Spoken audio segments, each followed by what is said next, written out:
Hi guys, welcome back to my channel Fire Pup. ಇವತ್ತು ನಾವು ಅವರೇ ಬೇಳೆಯಿಂದ ದಾಲ್ ಹೇಗೆ ಮಾಡೋದು ನೋಡೋಣ.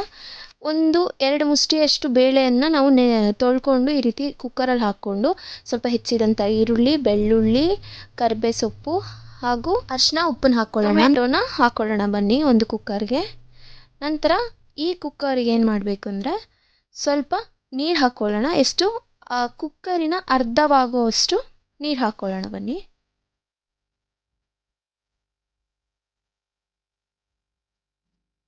ನೋಡಿ, ಹುಣಸೆಹಣ್ಣು ಕೂಡ ಹಾಕೊಳ್ಳಿ.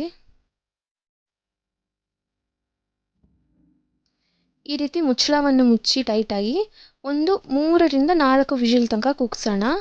ಆಗಲೇ ಚೆನ್ನಾಗಿ ನಮ್ಮ ಅವರೆಬೇಳೆ ಬೇಯೋದು.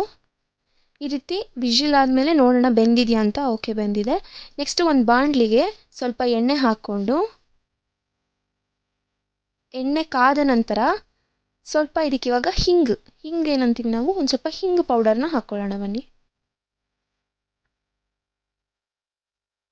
ಈ ರೀತಿ ಹಿಂಗೆ ಹಾಕ್ಕೊಂಡ್ಮೇಲೆ ಒಂದು ಸ್ವಲ್ಪ ಅದು ಪೂರ್ತಿ ಅದ್ರ ಸ್ಮೆಲ್ಲೆಲ್ಲ ಹೋಗಬೇಕು. ಈ ರೀತಿ ಸ್ವಲ್ಪ ಹುರಿಯುವಾಗ ಸ್ವಲ್ಪ ಒಂದು 2 ಸ್ಪೂನಷ್ಟು ಸಾಸಿವೆನ ಹಾಕ್ಕೊಳ್ಳೋಣ ಬನ್ನಿ. ಇಷ್ಟು ಸಾಸಿವೆ ಹಾಕ್ಕೊಳ್ಳೋಣ. ನಂತರ ಇದೆಲ್ಲ ಎಣ್ಣೆ ಎಲ್ಲ ಚಟಪಟ ಒಂದು ಸಾಸಿವೆ ಎಲ್ಲ ಒಂದು ಸ್ವಲ್ಪ ಆ ಕಡೆ ಈ ಕಡೆ ಎಗರಿದ್ರೂ ಪರವಾಗಿಲ್ಲ. ಆ ರೀತಿ ನೀಟಾಗಿ ಹುರಿದ್ಮೇಲೆ ಜೀರಿಗೆ ಹಾಕ್ಕೊಳ್ಳೋಣ. ಜೀರಿಗೆ ಒಂದು 2 ಸ್ಪೂನಷ್ಟು ಹಾಕ್ಕೊಂಡ್ರೆ ಸಾಕು, ಇಲ್ಲ 1 ಸ್ಪೂನ್ ಆದರೂ ಸಾಕು. ನೆಕ್ಸ್ಟ್ ಇದಕ್ಕೆ ಬೆಳ್ಳುಳ್ಳಿ ಹಾಕ್ಕೊಳ್ಳೋಣ ಬನ್ನಿ. ಇದು ಒಗ್ಗರಣೆ ಮಾಡ್ಕೋತಾರೆ ನಮ್ಮ ದಾಲ್ಗೆ. ಈ ರೀತಿ ಬೆಳ್ಳುಳ್ಳಿ ಹಾಕಿದ್ಮೇಲೆ ಸ್ವಲ್ಪ ಹಸಿರು ಮೆಣಸಿನ್ಕಾಯಿ ಹಾಕ್ಕೊಳ್ಳೋಣ. ಒಣಮೆಣಸಿನ್ಕಾಯಿ ಹಾಗೂ ಹಸಿರು ಮೆಣಸಿನ್ಕಾಯಿ. ನಂತರ ಕರಿಬೇವು ಸೊಪ್ಪು ಹಾಕ್ಕೊಳ್ಳೋಣ. ಇದಕ್ಕೆ ನೋಡಿ, ಒಣಮೆಣಸಿನ್ಕಾಯಿ, ಹಸಿರು ಮೆಣಸಿನ್ಕಾಯಿ, ಕರಿಬೇವು ಸೊಪ್ಪು ಹಾಕ್ಕೊಂಡಿದ್ದೀವಿ ನಾವಿಲ್ಲಿ.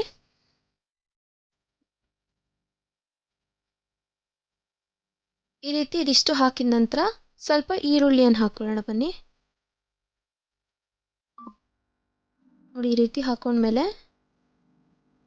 ಸ್ವಲ್ಪ ಹೊತ್ತು ಉರಿಯೋಕ್ಕೆ ಬಿಡಬಾರ್ದು, ಉರಿಯೋಕ್ಕೆ ಬಿಡಬೇಕು. ನಂತರ ನಾವು ಬೇಳೆ ನೋಡೋಣ ಬನ್ನಿ. ಬೇಳೆ ಈ ರೀತಿ ಸ್ಮ್ಯಾಶ್ ಮಾಡ್ಕೊಳ್ಳೋಣ.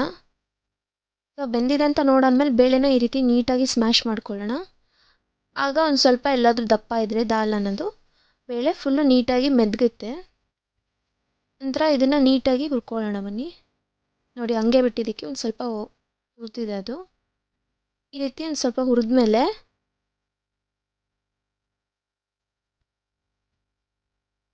ನೋಡಿ ನೀಟಾಗಿ ಹುರ್ಕೊಳ್ಳೋಣ. ನಂತರ ಇದಕ್ಕೆ ಬಂದು ಸ್ವಲ್ಪ ಅರಿಶಿನ, 1 ಸ್ಪೂನಷ್ಟು ಅರಿಶಿನ. ನಂತರ ಅಚ್ಚ ಖಾರದ ಪುಡಿ, ಚಿಲ್ಲಿ ಪೌಡರ್ ಒಂದು 2 ಸ್ಪೂನ್ ಹಾಕ್ಕೊಳ್ಳೋಣ. ನಂತರ ಇನ್ನೊಂದೆರಡು ಹಸಿರು ಮೆಣಸಿನ್ಕಾಯಿ ಖಾರ ಇರಲಿ ಅಂತ ಆ್ಯಡ್ ಮಾಡ್ಕೋತಾ ಇದ್ದೀನಿ. ನಂತರ ಇದಕ್ಕೆ ಬಂದು ನಾವು ದಾಲ್ ಏನು ಸ್ಮ್ಯಾಶ್ ಮಾಡ್ಕೊಂಡಿದ್ವಿ ಅದನ್ನು ಫುಲ್ ಹಾಕೋಣ ಬನ್ನಿ.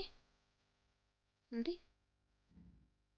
ಈ ರೀತಿಯಾಗಿದೆ ಈಗ ದಾಲ್ ನಮ್ಮದು.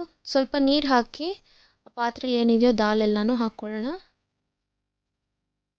ಈ ರೀತಿ ಕಲಸಿ ನಂತರ ಇದಕ್ಕೆ ಸ್ವಲ್ಪ ಕೊತ್ತಂಬರಿಯನ್ನು ಹಾಕ್ಕೊಳ್ಳೋಣ. ಕೊತ್ತಂಬರಿನ ಹಾಕ್ಕೊಂಡು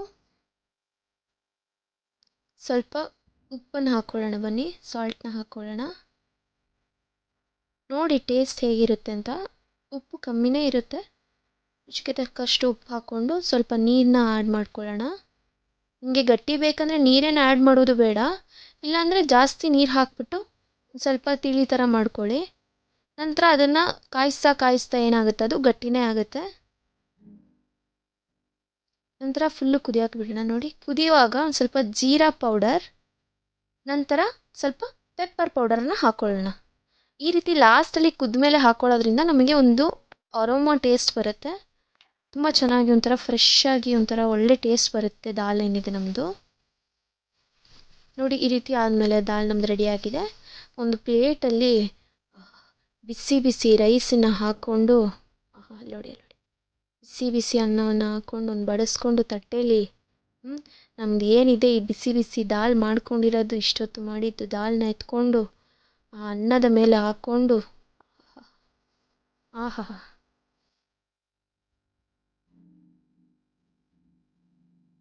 ನೋಡಿ ಫ್ರೆಂಡ್ಸ್, ಈಸಿಯಾಗಿ ಮನೇಲಿ ಮಾಡುವಂಥ ದಾಲ್. ರೈಸಿಗಾದರೂ ದಾಲ್ ತಿನ್ಬೋದು, ಇಲ್ಲ ಚಪಾತಿಗಾದರೂ ಮಾಡ್ಕೋಬೋದು. ಚಪಾತಿಗೆ ಬೇಕಂದರೆ ಗಟ್ಟಿಗೆ ಮಾಡ್ಕೋಬೋದು. ನೋಡಿ ಇದಕ್ಕೆ ಇವಾಗ ತುಪ್ಪ ಹಾಕ್ಕೊಂಡು ಬಿಸಿ ಬಿಸಿ ಅನ್ನ, ಬಿಸಿ ಬಿಸಿ ದಾಲಿಗೆ ತುಪ್ಪ ಹಾಕ್ಕೊಂಡು ಮೇಲೆ ಆಹಾ ಕಲಿಸ್ಕೊಂಡು ತಿಂತಾ ಇದ್ರೆ ಆಹಾ ಅದ್ಭುತ ಅದ್ಭುತ, ಬಹಳ ಚೆನ್ನಾಗಿರುತ್ತೆ.